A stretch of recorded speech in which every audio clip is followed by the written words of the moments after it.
We will be solving the problem. Will's got powers. So taking a look at the problem statement. After discovering his hidden powers, Will Byers senses cracks in the upside down.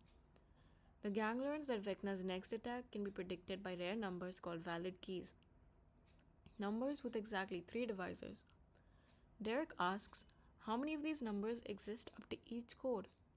Your mission is to help the gang count the valid keys for each intercepted hacker code. Given an array of integers of length n for each keys I, determine the number of valid keys in the range 1 to keys of I, both inclusive. A number is called a valid key if it has exactly 3 positive divisors. Input format: the first line contains a single integer n, the number of intercepted codes. Second line contains n space separated integers, keys of 0 to keys of n minus 1. Constraints: n should be greater than or equal to 1 and less than or equal to 10 raised to the power 5. Keys should be greater than or equal to 1 and less than or equal to 2.5 into 10 raised to the power 10. Output format: print n integers as the sample test case manner. So we need to find how many numbers up from 1 up to that key have exactly 3 positive divisors. And a divisor is a number that divides another number completely. So taking a look at the sample input, we have 5 and 11. So for 5, we know that 4 has exactly 3 divisors, 1, 2, and 4. Similarly for 11, we have 4 and 9 that have exactly 3 divisors. So when we list the numbers and their divisors, we can observe an important pattern. These numbers are actually squares of prime numbers because 2 is a prime number and its square 4 has exactly 3 divisors.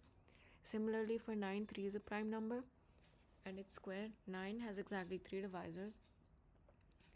That's because it will only have, if p is the number, then for p squared the number of divisors will only be 1, p and p square.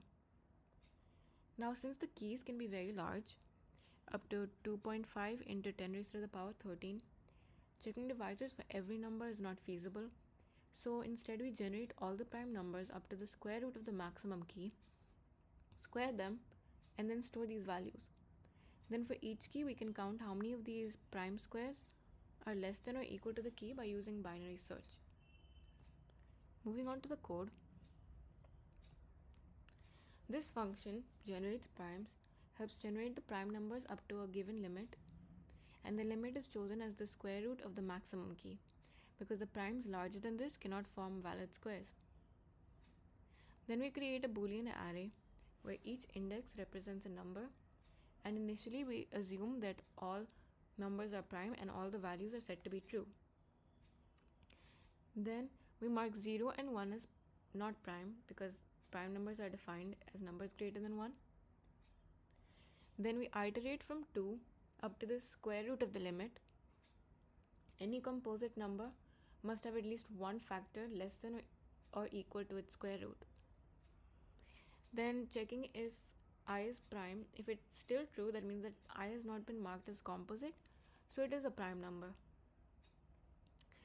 Then this loop helps mark all the multiples of prime number I as non-prime. Any multiple of a prime number would have more than 2 divisors, so it can't be prime. We start marking from I into I because any smaller multiple of I would have already been marked as a smaller prime. Then this vector will help store the prime numbers after it's completed. And after this finishes, any index that is still marked as true represents a prime number. So we loop through the array and store the indices as in the primes vector. Now the main function. We will read the number of intercepted keys.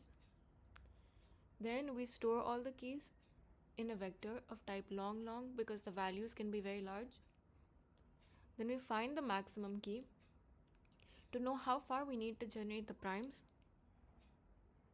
And then we compute the square root of the maximum key so that only primes up to this value can produce valid squares. Then we generate all the prime numbers up to the required limit, and these vectors will store all of the numbers that will have exactly 3 divisors. Then we square each prime and store it if it does not exceed the maximum key. Then for each key, we will use binary search and count how many prime squares are less than or equal to that key. On running the code, it passes the test case, and on submitting it passes all the test cases. Thank you.